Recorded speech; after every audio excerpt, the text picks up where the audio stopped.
Hello အားလုံးပဲမင်္ဂလာပါဆရာကောင်းတဲ့တော်ရဲ့တပည့်ဝအောင်ပေါ်ပူကြော်ဖြစ်ပါတယ် So ပြီးခဲ့တဲ့အပတ်တွေက magician Hemis အကြောင်းပြောပြီးသွားပြီပေါ့ Hemis အကြောင်းပြောပြီးသွားတော့ဒီတစ်ခေါက်ကကြတော့the Empress ပေါ့ number 2 က the Empress အကြောင်းပြောပြီးသွားမှာဖြစ်ပါတယ် the Empress ကokay medical ternary ကိုပြောနေရဆို medical ternary နဲ့ပဲဆက်လိုက်အောင် Dionysos ပေါ့ the fool ကနေပြီးတော့သူတင်ရရှိရရဲ့ Hemis မှာတင်ပြီးသွားတဲ့အချိန်မှာဒုတိယမြောက်တွေ့ရဲ့နမိမယ်ကDemeter ပေါ့ Demeter ဖြစ်တယ် Demeter လို့လည်းခေါ်တယ် Demeter နဲ့ပဲသုံးမယ်နော် Demeter ဖြစ်တယ်Demeter ကဘာဖြစ်လဲဆိုယာဒီဥရုနဲ့တီးနှံစားကမှန်ကောက်ပတ်တီးနှံတွေကိုစောင့်ရှောက်တဲ့နမိမယ်လူသားအရင်မြင့်လူငယ်တွေကိုစောင့်ရှောက်တဲ့နမိမယ်ဆိုပြီးတော့ထင်ရှားတယ်ဆိုတော့Demeter အကြောင်းမပြောခင်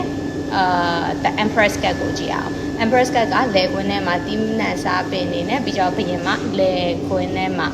ပေါ့လေသူမတယောက်ထိုင်နေတဲ့ဟောင်းဖော်ပြရဲအဲ့ဖော်ပြချက်ကတီးနှံဖွံ့ဖြိုးရာတွေလည်းပါတယ်ပြီးကြတော့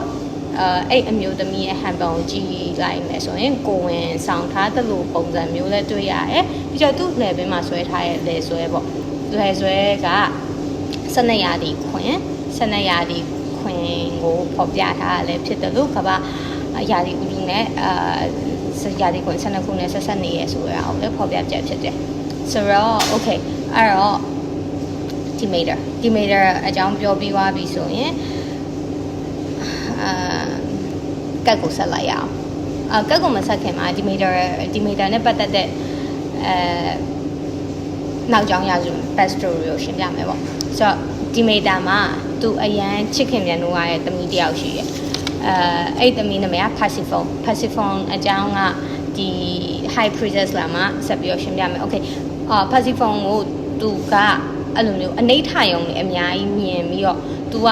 အိမ်ထဲကအမြင်မထွက်စေပဲနဲ့သူ့သမီးကိုထိမ့်သိမ်းဆောက်ရှောက်တယ်တေချာထိမ့်သိမ်းဆောက်ရှောက်တယ်ဒါပေမဲ့ဖြစ်ချင်တော့ Hades ရဲ့မတရားဖမ်းယူသွားတာကိုခံလိုက်ရတယ်သူကဘာတခွင်ပေါ့ကဘာအနှံ့လိုက်ရှာအောင်သူ့သမီးကိုသူပြန်မတွေ့ခဲ့ဘူးသူ့သမီးကိုသူပြန်မတွေ့ခဲ့ဘူးတကယ်သူ့သမီးကိုက Hades ခုနmagician မှာ Hemis ဒီက Hadesမြေအောက်ကိုပိုင်ဆိုးတဲ့နတ်ဖျားတစ်ပါးပေါ့Zeus ရဲ့ညီကိုတော် Hades ကchicken ဆုံးမှတ်ပြီးတော့Persephone ပန်းခုနေရဲ့အချိန်မှာအတင်းမျိုးငရဲပေါ့မြေအောက်ကပါကိုခေါ်ဆောင်သွားတယ်ခေါ်ဆောင်သွားတော့မဖြစ်လဲဆိုတော့ Demeter ကသူ့သမီးကိုအရန်ချစ်တဲ့အတွက်အရန်ပူဆွေးတော့ကရောက်ပြီးဒေါသကြီးထွက်ပြီးတော့ဘသူလက်ချက်လဲ Hades လက်ချက်မှန်လဲတည်သွားရောကဘာမြေသူကကဘာ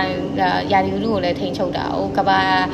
ယာဒီဥရုကိုလည်းထိန်းချုပ်တယ်မိုးခေါင်ရှိရှားလုပ်ပြီးတီးနှံအောင်လည်းသူကထိန်းချုပ်နိုင်တော့အတီးနှံတွေကိုလည်းမဖွင့်ပြအောင်လုပ်လိုက်တယ်မဖွင့်ပြတော့လူတွေအားလုံးကပူဆွေးတော့ကရောက်ပြီးတော့ Hades ကိုဝိုင်းပြီးတော့အပြစ်ဖို့တာပေါ့။ Hades ကိုဝိုင်းပြီးအပြစ်ဖို့လိုက်တယ်အဲ့လိုငတ်မှုခေါင်းမမှုတန်တွေယာဒီဥရုမမှန်တဲ့တန်တွေ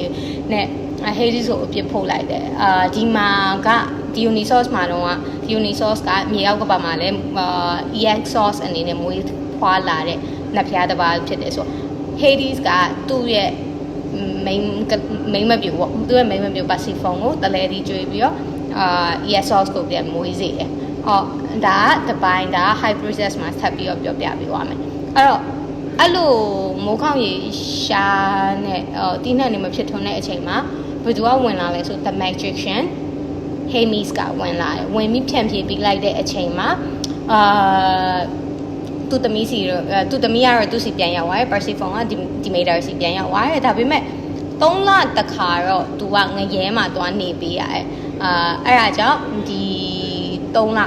ဒီမှာဆိုရင်ကဘာနေမှာဆိုရင် winter ပေါ့ winter အခါမှာဆိုရင်တီးနှံနေမစိုက်ထွန်းနေမဖြစ်ထွန်းမှုအပင်တွေကျွေတယ်ယာဒီဥတုကအရန်ကျန်းတယ်ဆောင်းရသည်မြန်မာနိုင်ငံရဲ့ဆောင်းရသည်တော့မဟုတ်ဘူးဒီ winter ပေါ့ winter မှာဆိုရင်အတီးနှံတွေမဖြစ်ထွန်းတာရေမျိုးဒီ3လမှာကြုံတွေ့ရတယ်ဆိုတော့ overall အနေနဲ့ပြောရမယ်ဆိုရင်Demeter cat ဒီ Empress ကကိုကြာပြီဆိုရင်တဲ့အနာဂတ်မှာ abundance ပေါ်ကျွယ်ဝမှုတွေရှိလာမယ်ပြီးကြရင် stable ဖြစ်တဲ့stable ဖြစ်တဲ့အရာမိသားစုပဲဖြစ်ဖြစ်အလုပ်ကိုင်ပဲဖြစ်ဖြစ် stability တွေရှိလာမယ်ပြီးကြတော့ तू ကဘယ်လိုပြောမလဲကိုဝင်ဆိုရဲအရာတစ်ခုဟိုဖြစ်တဲ့အတွက်တာသမီလည်းထုံကားနိုင်တဲ့အရာမျိုးဖြစ်တယ်ဆိုတော့ဒီ think ကံကြမ္မာမှာ embrace ရလာပြီဆိုရင်စီးပွားရေးအရာရော